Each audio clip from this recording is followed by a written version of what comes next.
चलिए तो अब अपन क्या करते हैं, अपने सबसे महत्वपूर्ण मानक संस्थान BIS bureau of Indian standard के बारे में जान लेते हैं।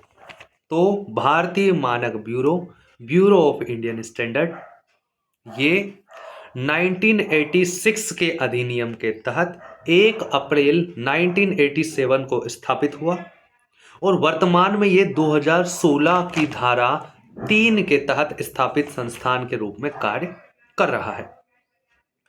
तो ये ISI मार्क देता है, इंडियन स्टैंडर्ड इंस्टीट्यूट, मतलब ये मार्क देता है। इसके अलावा ये national standard body of India है, भारतीय मानक संस्थान है। ठीक है। मानक जीवन की गुणवत्ता इसका ध्येय वाक्य है। ठीक है। भारतीय मानक ब्यूरो अधिनियम 1986 जो कि अब 2016 के रूप में स्थापित हुए।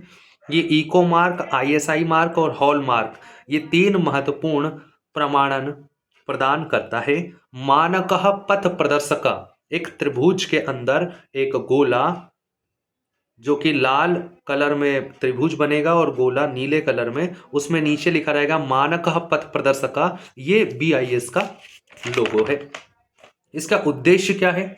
तो वस्तु और सेवाओं के लिए मानक तय करना, उपभोक्ताओं को गुणवत्ता युक्त उत्पाद उपलब्ध कराना, उद्योगों को मानकीकरण की सहायता देना एवं मानक निर्धारण करना।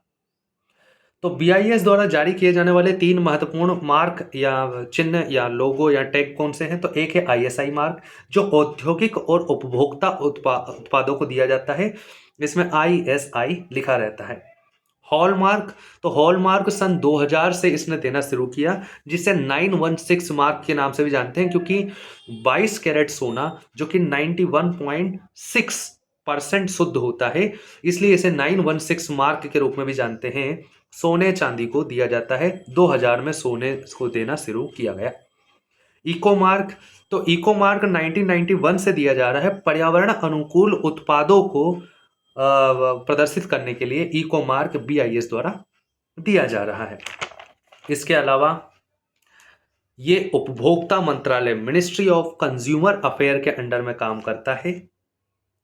ISO और IEC में देश का प्रतिनिधित्व करता है, मतलब इंटरनेशनल स्टैंडर्ड ऑर्गेनाइजेशन, और IEC जो है इंस्टीट्यूट है इंटरनेशनल, उनमें ये भारत का प्रतिनिधि के रूप में कार्य करता है।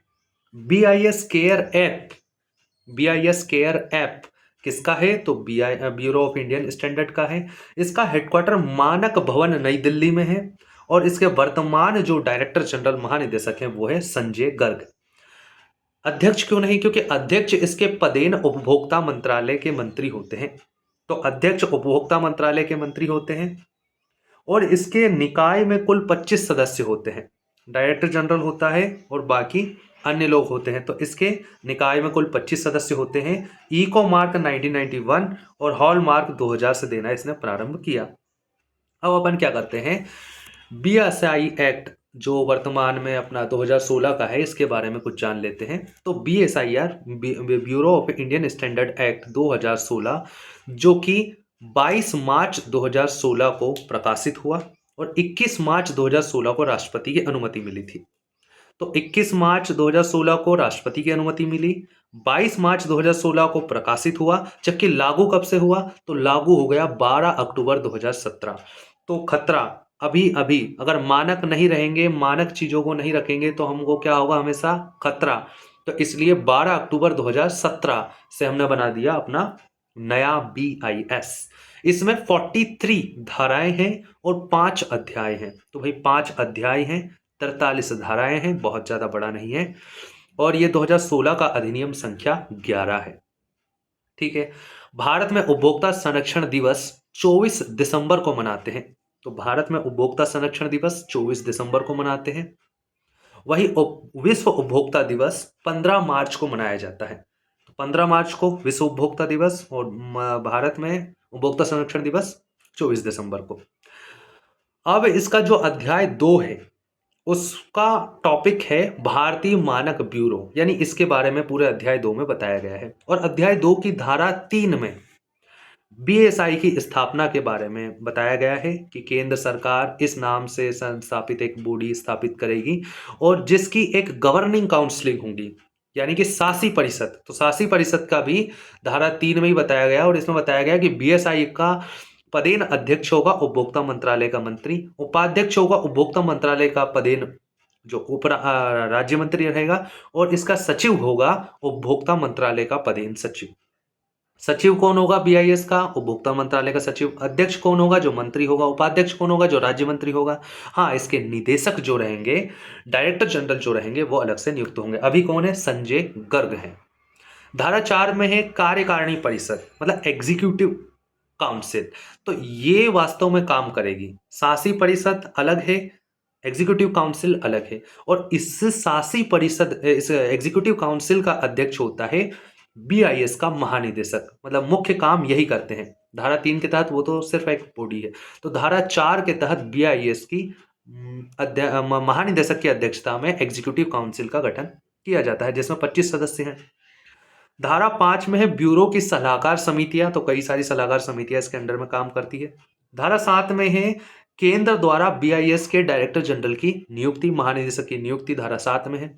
और सबसे महत्वपूर्ण धारा हमारे लिए धारा 3 और 4 के बाद जो है वो है धारा 9, जिसमें BIS, bureau of Indian standard के कार्य एवं शक्तियां दी गई है। धारा 9 में कार्य एवं शक्तियां है। धारा 10 में क्या है? बीआईएस द्वारा स्थापित मानक भारतीय मानक कहे जाएंगे, ये धारा 10 में कह दिया गया है। धारा 23 में इसकी वार्षिक रिपोर्ट है जो कि केंद्र सरकार को सौंपेगी।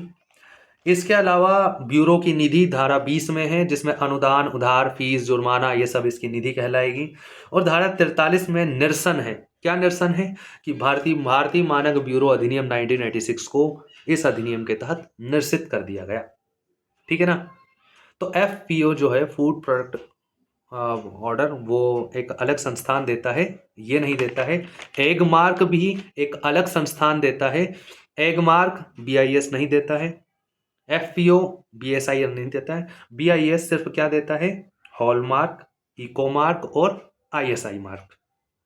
तो एक्ट में सिर्फ हमें 4 धाराएं महत्वपूर्ण याद रखनी है। एक तो धारा 3 जिसके तहत बीआईएस स्थापित हुआ और इसमें शासी परिषद है। धारा 4 में कार्यकारिणी परिषद है। धारा 9 में इसके कर्तव्य एवं शक्तियां हैं। धारा 23 में इसकी रिपोर्ट है। पदेन अध्यक्ष उपभोक्ता मंत्रालय का मंत्री रहेगा। 12 अक्टूबर 2017 को यह एक्ट लागू हो गया। कुछ मानक देख लेते हैं, जैसे IS 7224 7224 आयोडीन नमक के लिए है। वहीं 16232 32 2014 आयरन और आयोडीन और आयरन युक्त नमक के लिए है। शहद के लिए है 4941 1994 4941 1994 शहद के लिए है। 13688 पाश्चुरीकृत दूध के लिए है।